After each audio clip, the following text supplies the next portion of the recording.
तो आज मैं आपको एक छोटा सा विषय मैं आपको बताऊंगा।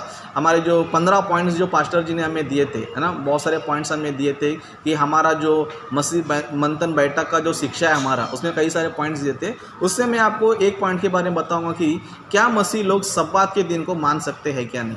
क्या मसीह लोग जो है, मतलब हम मसीह लोग सब्बात दिन को मतलब पवित्र दिन बोलते हैं, उस तरह विश्राम का दिन भी बोलते हैं। तो क्या हम लोग शब्द का दिन मान सकते हैं या नहीं मान सकते, इस विषय को हम लोग क्या करेंगे, बाइबल से हम लोग क्या करेंगे, ध्यान करेंगे। अभी सब्बात के दिन के विषय के बारे में हम लोग देखेंगे। समझो, सब्बात का दिन का विषय बाइबल में हमें मिलता है, मतलब सब्बात का दिन जो है बाइबल में है। लेकिन हमें ये समझना है कि बाइबल में है तो क्या ये यहूदियों के लिए है या फिर ये मसीह लोगों के लिए, क्या यहूदियों के लिए मतलब इजराइल लोग के लिए है या फिर ये मसीह मतलब क्रिश्चियंस लोग के लिए करके, इस विषय को हम लोग क्या करना चाहिए, बाइबल से हम लोग देखना चाहिए। पुराने नियम में हम लोग देखते कि परमेश्वर ने कई बार बोला कि 6 दिन जो है तुम तुम्हारा काम करो और 7वें दिन क्या करो, विश्राम करो, और 7वें दिन को पवित्र मानो।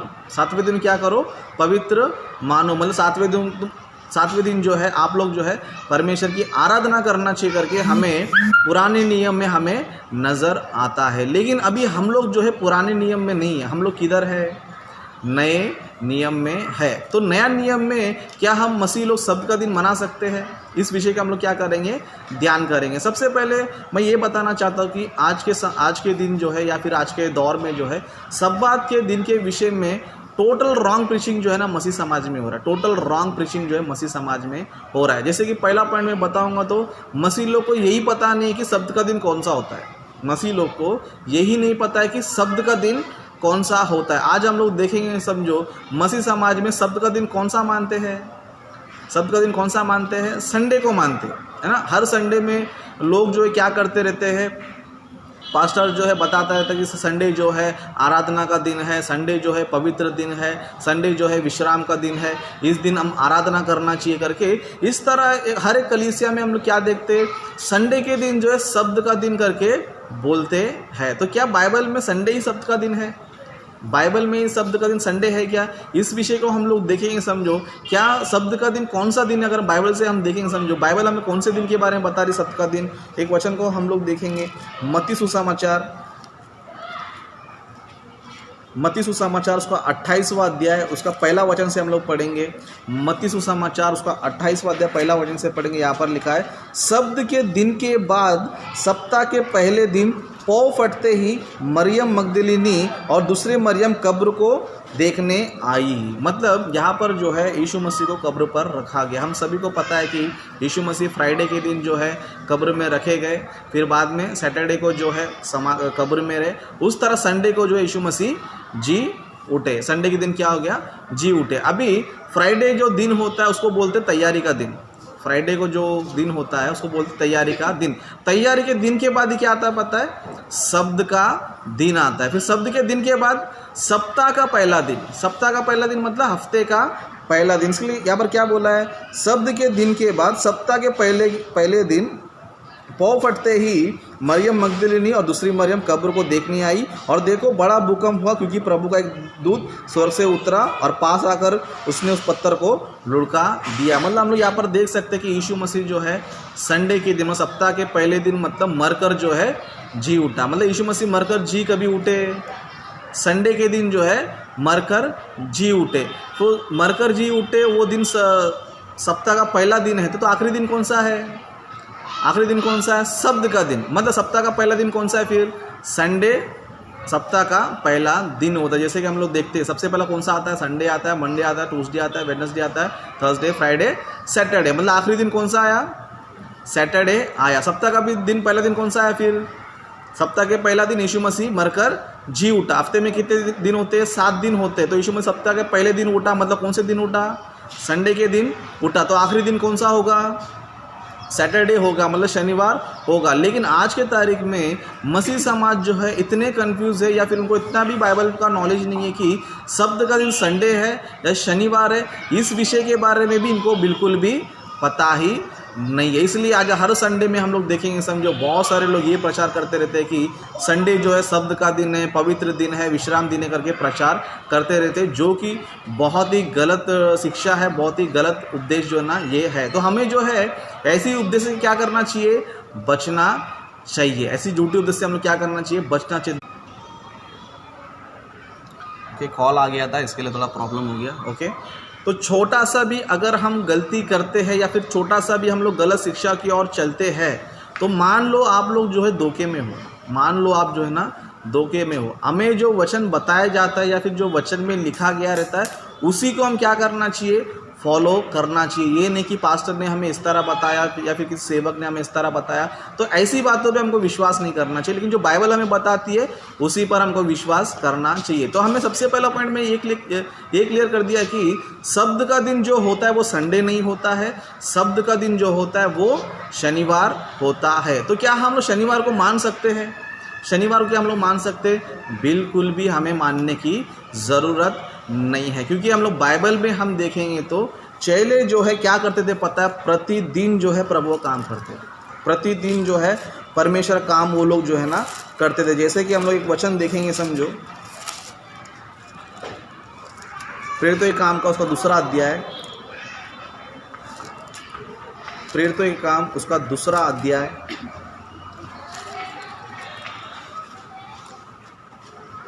प्रेरितों के काम उसका दूसरा अध्याय उसका 46 वचन पढ़ेंगे। समझो प्रेरितों के काम उसका दूसरा अध्याय 46 वचन, एक्ट्स का चैप्टर 2 वर्सेस 46 में हम लोग देखेंगे तो यहाँ पर ऐसा लिखा है, वे प्रतिदिन एक मन होकर मंदिर में इकट्ठा होते थे। मतलब यहाँ पर क्या बता रहा है हमें, चेले कब कब मंदिर में इकट्ठा होते थे?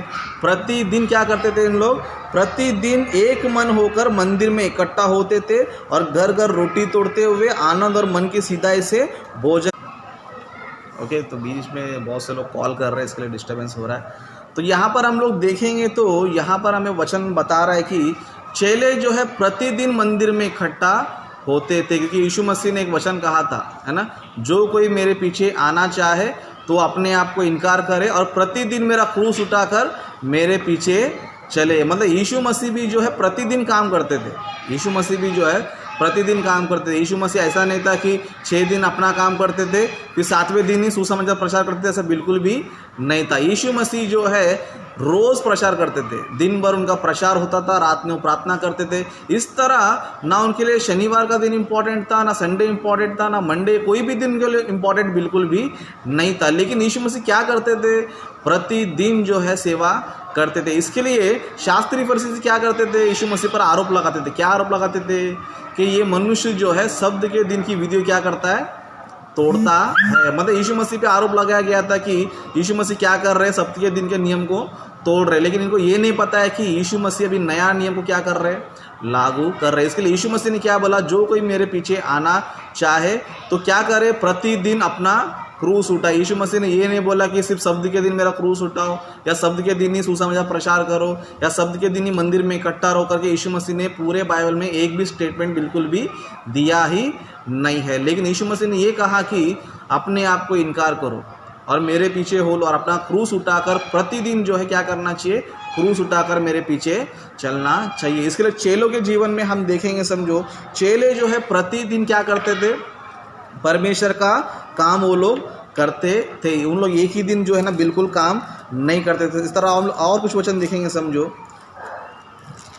प्रेरितों के काम का उसका 19वां अध्याय में हम लोग देखेंगे तो प्रेरितों के काम उसका 19वां अध्याय उसका 9वां वचन पढ़ेंगे। समझो यहाँ पर भी इस तरह लिखा है, परंतु जब कुछ लोगों ने कठोर होकर उसकी नहीं मानी वरन लोगों के सामने इस मार्ग को बुरा कहने लगे तो उसने उनको छोड़ दिया और चेलों को अलग कर लिया और प्रतिदिन तुरतुस की पाठशाला में वाद विवाद किया करता था। मतलब पौलुस जो है प्रतिदिन क्या कर रहा था?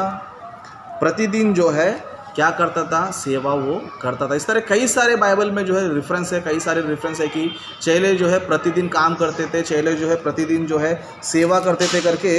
इस तरह कई सारे जो है ना हमें बाइबल में रेफरेंसेस हमें मिलते हैं। लेकिन यहाँ पर एक पॉइंट मैं आपको बताना चाहता हूँ, तो क्या शब्द का दिन फॉलो करने से मना किया गया बाइबल में? है ना, प्रतिदिन तो मानते, तो प्रतिदिन में क्या आता है? शब्द का दिन शनिवार का दिन भी आता है। तो शनिवार के दिन के बारे में या फिर शब्द के दिन के बारे में, विश्राम दिन के बारे में बाइबल फॉलो करके आज्ञा देती है या फिर मना करती है, या फिर बाइबल उसे मना करती है, इस विषय के बारे में क्या करेंगे हम लोग, ध्यान करेंगे। मतलब हमें ये पता चल गया कि नया नियम में यीशु मसीह आने के बाद प्रतिदिन क्रूस उठाने को हमें कहा। उस तरह चेले भी जो है प्रतिदिन जो है मंदिर में इकट्ठा होते थे और प्रतिदिन जो है सुसमाचार वो लोग जो है प्रचार करते थे। तो इस तरह अभी पॉइंट हमारा ये है कि क्या शब्द का दिन मनाना सही है, क्या गलत है? शब्द का दिन मनाना सही है, क्या गलत है? मतलब इस विषय को हम लोग देखेंगे, समझो इस विषय के बारे में बाइबल हमें क्या बताती है, शब्द के दिन के बारे में क्या बताती है, मानना चाहिए या फिर नहीं मानना चाहिए करके इस विषय के बारे में बाइबल में हम देखेंगे। समझो बाइबल हमें बताती है, एक वचन हम लोग पढ़ेंगे, गलतियों की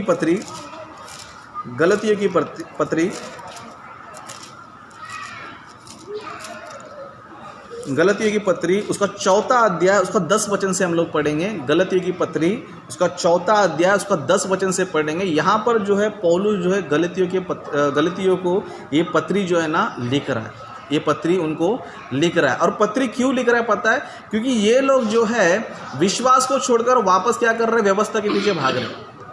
विश्वास को छोड़कर यीशु मसीह के द्वारा जो विश्वास करने से हमें उद्धार मिलता है या फिर जो पवित्र आत्मा का दान हमें मिलता है, जो उद्धार हमें मिलता है, इसको छोड़कर या फिर इसको भी फॉलो करते हुए फिर भी क्या कर रहे हैं लोग, व्यवस्था को क्या कर रहे हैं इन लोग, फॉलो कर रहे हैं। मतलब व्यवस्था में बहुत सारे रूल थे, दिनों को मानना, वर्षों को मानना, महीनों को मानना, पर्व को मानना। इस तरह मसीह में आने के बाद ये लोग क्या कर रहे थे, पुराने नियम को अभी भी जो है लोग क्या कर रहे थे, फॉलो कर रहे थे। तो उस समय में पौलुस ने क्या किया पता है, इस पत्री को लिखा कि तुम्हें जो है नया नियम के अनुसार चलना है, मसीह में जीना है, आपको व्यवस्था के अनुसार नहीं जीना है करके पौलुस ने यहाँ पर क्या किया, उनको बताया। अभी गलतिया की जो कलीसिया क्या कर रही थी उस विषय को हम लोग देखेंगे। गलतियों की पत्री उसको 4 अध्याय 10 वचन से देखें तो यहाँ पर लिखा है, तुम दिनों और महीनों और नियत समय और वर्षों को मानते हो। मतलब यहाँ पर देखो कितना स्पष्ट बता रहा है, तुम दिनों को यानी कि हफ्ते में दिन होते हैं, है ना, उसको सब्बात का दिन हम लोग बोलते हैं, शब्द का दिन हम लोग बोलते हैं। इन लोग क्या कर रहे हैं, तुम दिनों और महीनों और नियत समयों और वर्षों को मानते हो। मैं तुम्हारे विषय में डरता हूँ, कहीं ऐसा ना हो कि जो परिश्रम मैंने तुम्हारे लिए किया है वह व्यर्थ ठहरे। मतलब पुराने नियम में हम लोग देखते हैं कि पुराने नियम में दिन को ही मानते थे। बार बार कॉल आ रहे हैं, डिस्टर्ब कर रहे हैं लोग। ओके, तो यहाँ पर जो है हम लोग देखते हैं कि पौलुस गलतिया कलीसिया क्या बोल रहा है, तुम दिनों को, महीनों को और नियत समय और वर्षों को मानते हो। मतलब यहाँ पर इनके विषय में पौलुस क्या कर रहा है, डर रहा है। इनके विषय में क्या कर रहा है पौलुस, डर रहा है। क्यों डर रहा है? क्योंकि इन लोग वापस जो है व्यवस्था को मान रहे, वापस जो है व्यवस्था को जो है मान रहे। मतलब इन लोग वापस शब्द का दिन मान रहे, वापस इन लोग फिर झोपड़ी का पर्व बोलो, फिर जुबली वर्ष बोलो, इस तरह जो महीने में है ना, महीने के 7वें महीने में मानना। तो ये सारी चीज़ें जो है ये लोग क्या कर रहे हैं, फिर उस चीज़ों को फॉलो कर रहे हैं। मतलब जो व्यवस्था में जो लिखा गया, दिनों को मानना, महीनों को मानना, वर्षों को मानना, इन सारी बातों को ये लोग क्या कर रहे थे, मसीह में आने के बाद भी फॉलो कर रहे थे। मसीह में आने के बाद भी वापस दिनों को, महीनों को, वर्षों क्या कर रहे थे, ये लोग फॉलो कर रहे थे। तो पौलुस उनके बारे में क्या बोलता है, तुम दिनों और महीनों और नियत समयों और वर्षों को मानते हो। मैं तुम्हारे विषय में डरता हूँ, कहीं ऐसा ना हो कि जो परिश्रम मैंने तुम्हारे लिए किया वह व्यर्थ ठहरे। मगर मसीह में आने के बाद, मसीह में आप लोग रहने के बाद अगर वापस आप लोग समझो व्यवस्था में चले गए, समझो व्यवस्था के रूल्स पे आप लोग चले गए समझो, तो पौलुस क्या बता रहा है, मैं तुम्हारे विषय में डरता हूँ कि कहीं मेरा जो परिश्रम है ना, कहीं जो परिश्रम मैंने तुम्हारे लिए किया है वो व्यर्थ हो जाएगा। मतलब अगर आप लोग जो है वापस पुराने नियम को फॉलो करते हो, वापस पुराने नियम में जो रूल्स है उसको फॉलो करते हो, तो इसका मतलब क्या पता है, प्रभु के जो सेवक लोगों ने मेहनत किया, परिश्रम किया कि आपको मसीह तक पहुंचाया, मसीह में आपको लेकर आया, वो क्या हो जाएगा, टोटली व्यर्थ हो जाएगा। मतलब इनको पौलुस यही समझाना चाहता था कि आप सभी लोग जो है नया नियम को फॉलो करो, ना कि पुराने नियम को। नया नियम का रूल ये है कि आप लोग जो है प्रतिदिन काम करो और मरने के बाद जो है ना विश्राम पाओ, है ना, प्रतिदिन काम करो और मरने के बाद जो है विश्राम पाओ। जिससे और एक वचन भी हम लोग देखेंगे, कोलोसी की पत्री, वहाँ पर भी एक वचन लिखा गया है, कोलोसी की पत्री उसका दूसरा अध्याय 16 वचन से पढ़ेंगे। यहाँ पर भी एक स्पष्ट बात जो है लिखा गया है, इसलिए खाने पीने या पर्व या नए चांद या शब्द के विषय में तुम्हारा कोई फैसला ना करे, क्योंकि ये सब आने वाली बातों की छाया है, पर मूल वस्तुएं मसीह की है। मतलब यहाँ पर पौलुस जो स्पष्ट बता रहे है ना, इसलिए खाने पीने या पर्व या नए चांद या शब्द के विषय में तुम्हारा कोई फैसला ना करे। पुराने नियम में क्या होता था? पुराने नियम में ये होता था कि हर विषय में फैसला किया जाता था, चाहे शब्द का दिन का नियम तोड़ना हो या फिर पर्व को तोड़ना हो। इसमें क्या करते थे उन लोग? फैसला करते, मतलब जज करते थे उन लोग, है ना। मतलब खाने पीने के विषय में रूल्स थे, है ना, शब्द के दिन का विषय में रूल्स थे, फिर पर्व के विषय में रूल्स थे। तो इसमें क्या करते थे उन लोग? जज करते थे, है ना। पुराने नियम में हम लोग देखते हैं कि जो भी अगर समझो शब्द का नियम को दिन को तोड़ता समझो तो लोग क्या करते थे? उसको मार डालते थे। क्या करते थे? पत्थर से उसको मार डालते थे। क्यों मारते थे? क्योंकि इसने क्या किया? शब्द के दिन के नियम क्या कर दिया? तोड़ दिया। लेकिन मसीह में आने के बाद, हम लोग मसीह में आने के बाद जब हम लोग नया नियम में आते हैं तो हमारा जो है कोई भी जज नहीं करना चाहिए, कोई भी फैसला नहीं करना चाहिए कि इसने शब्द के नियम को तोड़ा है, क्योंकि हम लोग जो इस वक्त क्या पता है, पुराने नियम में नहीं है, हम लोग जो है नया नियम में। इसके लिए हम लोग 14 वचन पढ़ेंगे, समझो उसको दूसरा आता है। 14 वचन में यहाँ पर भी लिखा रहता है, और विधियों का वह लेख जो हमारे नाम पर और हमारे विरोध में था मिटा डाला और उसे क्रूस पर कीलों से जड़कर सामने से हटा दिया। मतलब पुराने नियम को परमेश्वर ने क्या कर दिया? उसको हटा दिया। मतलब यीशु मसीह जो है क्रूस पर मर के, क्रूस पर बलिदान होकर क्या कर दिया? विधियों का वह लेख जो क्या था, जो हमारे नाम पर और हमारे विरोध में था, मिटा डाला। मतलब परमेश्वर ने क्या किया पता है? पुराने नियम को मिटा डाला है। इसलिए हमें जो है अब पुराने नियम में नहीं चलना, हमें जो है नया नियम में चलना है। इसके लिए बाइबल हमें बताती है कि परमेश्वर ने नया नियम क्यों दिया, पुराना नियम क्यों दिया। क्योंकि पुराना नियम जो है हमें जो है मसीह तक पहुँचाने के लिए हमारा क्या था? वो रखवाला था। पुराना नियम जो है यीशु मसीह आने तक, मतलब जब तक यीशु मसीह नहीं आएंगे तब तक लोग क्या करना चाहिए?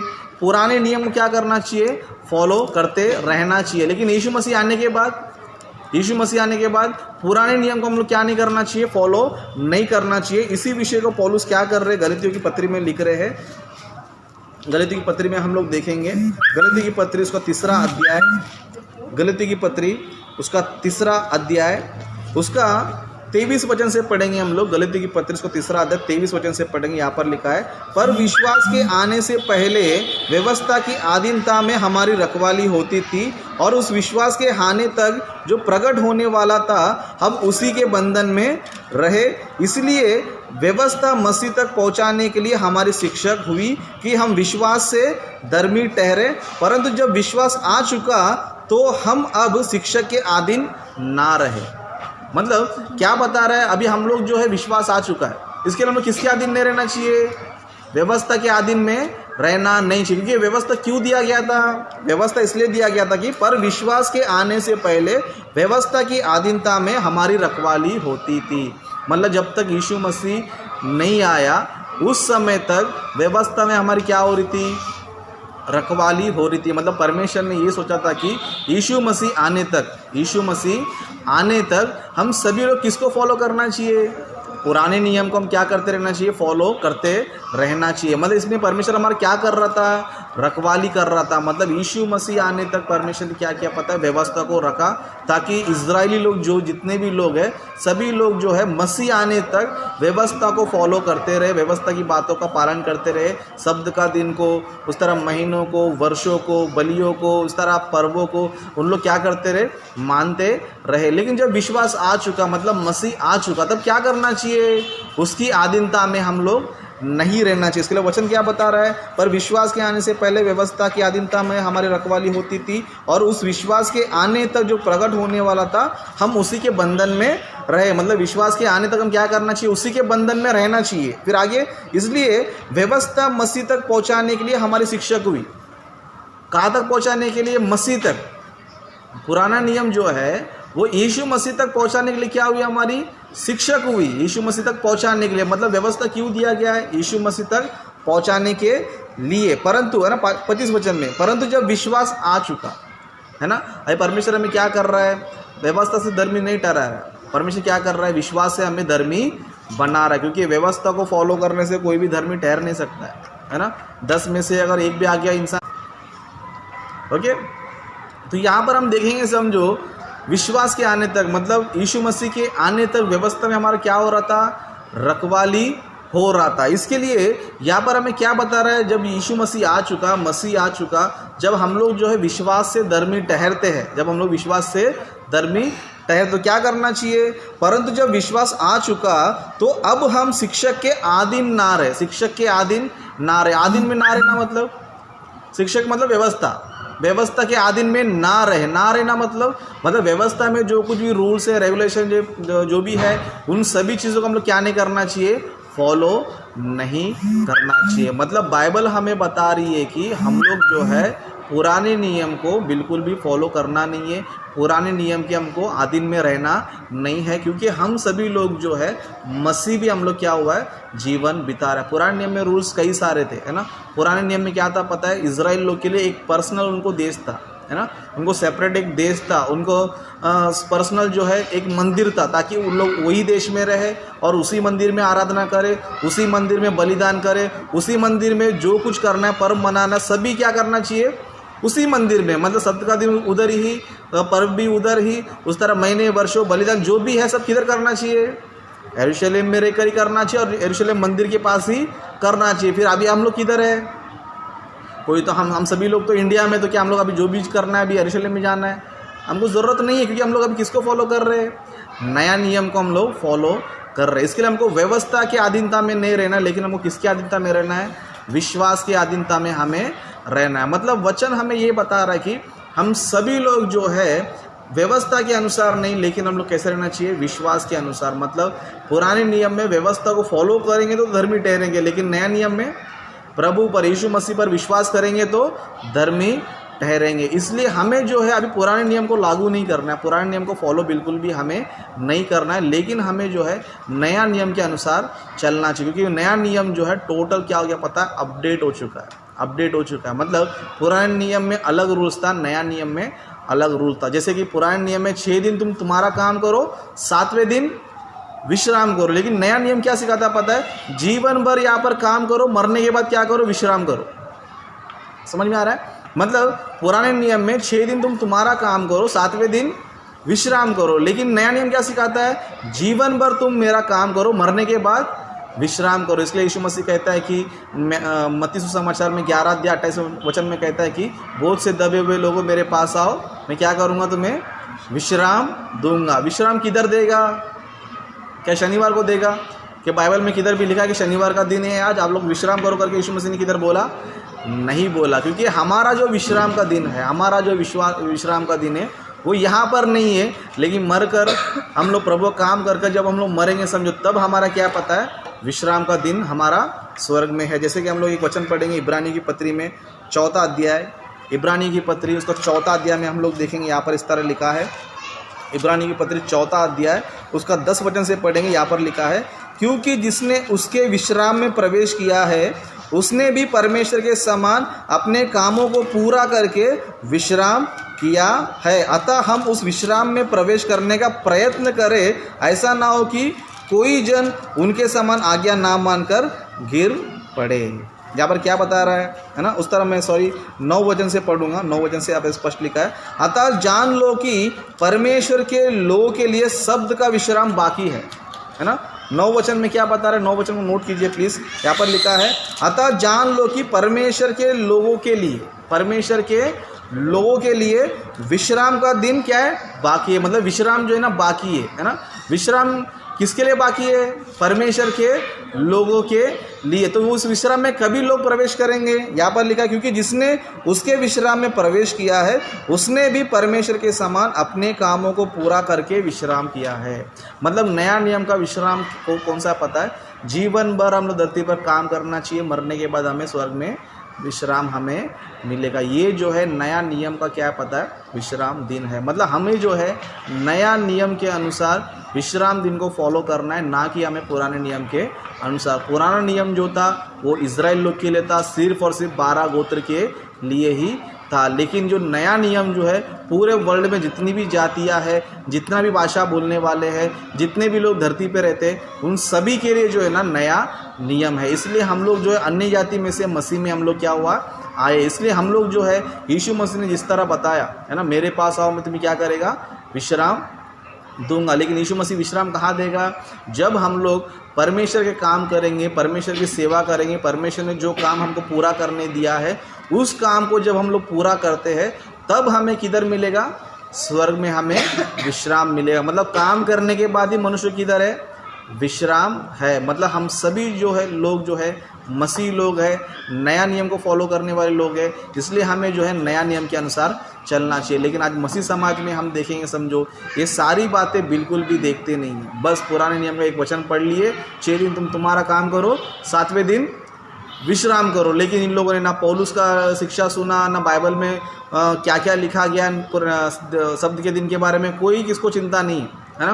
पौलुस कितना स्पष्ट बोलता है कि तुम दिनों महीनों और वर्षों को मान रहे हो है ना, तुम्हारे विषय में क्या कर रहा हो, डर रहा हो कि मैंने जो परिश्रम तुम्हारे लिए किया है कोई कहीं वो व्यर्थ ना हो जाए। इसके लिए आप सभी से मैं विनती करता हूँ, हमें जो है पुराने नियम के अनुसार दिनों को महीनों को मानने की बिल्कुल भी ज़रूरत नहीं है। हमें जो है प्रभु ने प्रतिदिन काम करने बोला है, प्रतिदिन प्रभु की सेवा करने बोला है, प्रतिदिन मंदिर में इकट्ठा रहने के लिए बोला है, प्रतिदिन हम लोग जो है प्रभु में आगे बढ़ते रहने को परमेश्वर ने हमें बोला है। इसलिए पुराना नियम का जो शब्द का दिन है हम मसीहियों के लिए बिल्कुल भी नहीं है। अगर हम पुराने नियम को अभी भी फॉलो करते हैं समझो, तो हम लोग क्या करते पता है, यीशु मसीह के बलिदान को हम लोग व्यर्थ ठहराते हैं। क्योंकि यीशु मसीह ने क्रूस पर क्या किया, व्यवस्था को क्या कर दिया, टोटली नाश कर दिया। टोटली क्या कर दिया, उसको नाश कर दिया। कि आखिरी वचन पढ़ के हम लोग जो है समाप्त कर लेंगे। टाइम कितना हो गया, एफएससी की पत्री, टाइम कितना हो रहा है, एफएससी की पत्री उसका 2 अध्याय उसका 15 वचन से पढ़ेंगे। यहाँ पर लिखा है एफएससी की पत्री उसका 2 अध्याय 15 वचन, कितना 5:45 ओके 15 ओके। तो एफएससी की पत्री में हम लोग देखेंगे, एफएससी की पत्री उसका 5वां अध्याय उसका 2 अध्याय सॉरी एफएससी की पत्री उसका 2 अध्याय 15 वचन से पढ़ेंगे। यहाँ पर जो है यीशु मसीह ने व्यवस्था को क्या किया करके स्पष्ट जो है ना लिखा है। यहाँ पर क्या लिखा है, और अपने शरीर में बैर अर्थात व्यवस्था जिसकी आज्ञा विधियों की रीति प्रति मिटा दिया।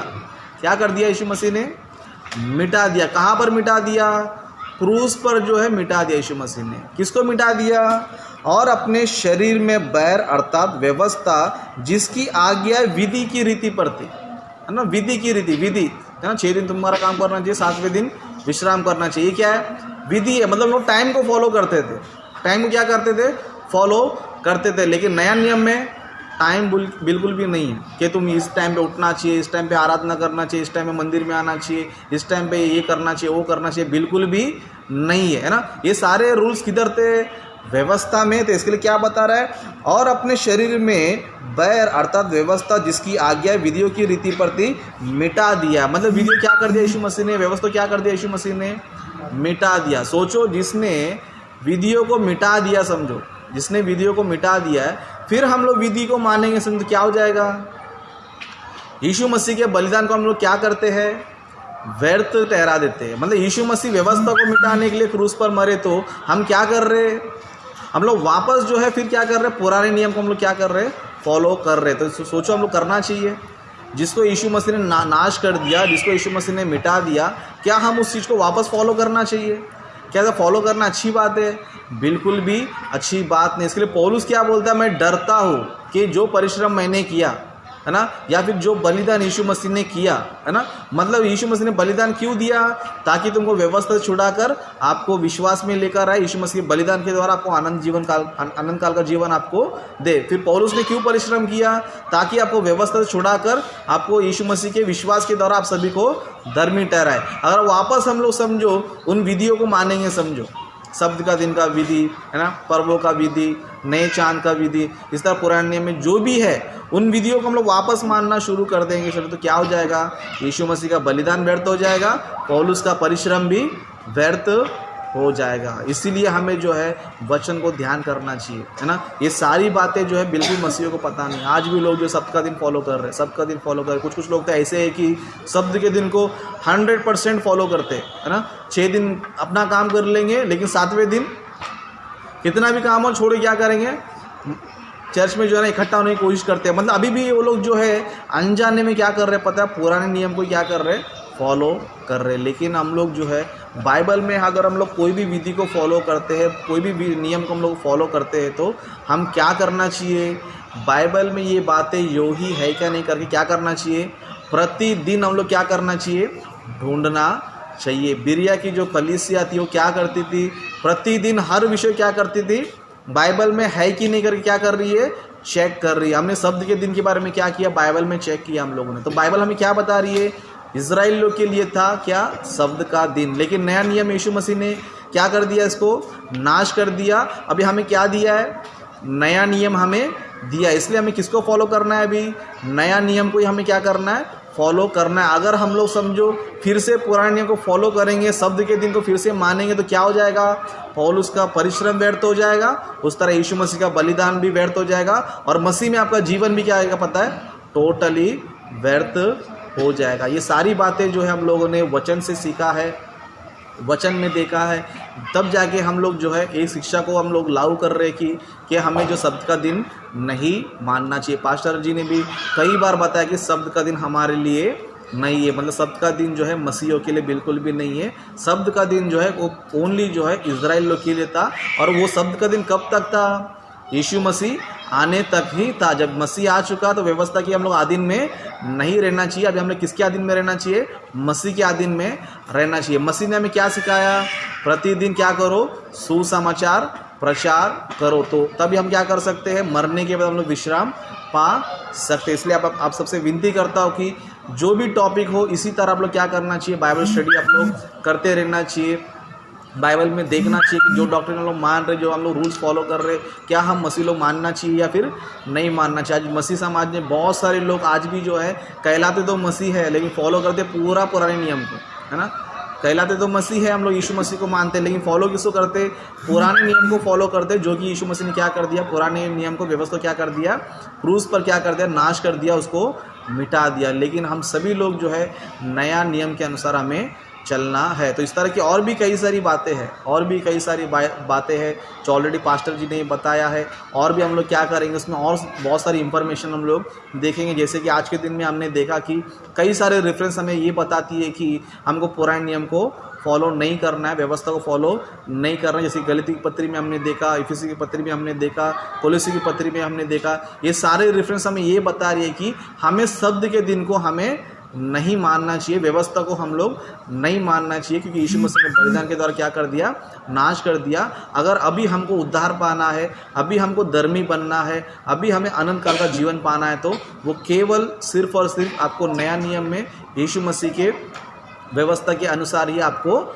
मिल सकता है। तो इस तरह मैं अपने संदेश को जो समाप्त करता हूँ, और आप सभी से विनती करता हूँ कि जितनी भी सारे टीचिंग्स है, जितनी भी सारे शिक्षा है, सभी को जो है आप बाइबल को लेकर क्या करो, चेक करते रहो। चाहे आप मुझे ही फ़ोन कर सकते हो, या तो फिर पास्टर डैनियल राज को भी फ़ोन कर हर विषय के बारे में क्या कर सकते हो, आप लोग पूछकर जो है जानकारी ले सकते हो। क्योंकि मसीह मंथन बैठक का सिर्फ उद्देश्य सिर्फ यही है कि लोगों के बीच में सही शिक्षा जाए। तो आप सभी लोग जो है मुझे भी कांटेक्ट कर सकते हो। मेरा नंबर मैं आपको देता हूँ 7977817506। इस नंबर पे आप लोग जो है कॉल करके कोई भी टॉपिक के विषय में मुझे फ़ोन करके पूछ सकते हो। उस तरह मैं तो लाइव आते रहूँगा, उसमें भी आप लोग क्या कर सकते हो, बहुत सारे विषय को सीख सकते हो। उस तरह पास्टर जी का भी नंबर आप सभी लोग के पास है, उनसे भी क्या कर सकते हो, आप लोग बातचीत करके कई सारे इन्फॉर्मेशन को आप लोग सीख सकते हो। हमारा उद्देश्य सिर्फ यही है कि मसीह मंथन बैठक के द्वारा आप सभी तक जो है सही शिक्षा पहुँचे, सही डॉक्ट्रिन पहुँचे, और आप परमेश्वर की आराधना जो है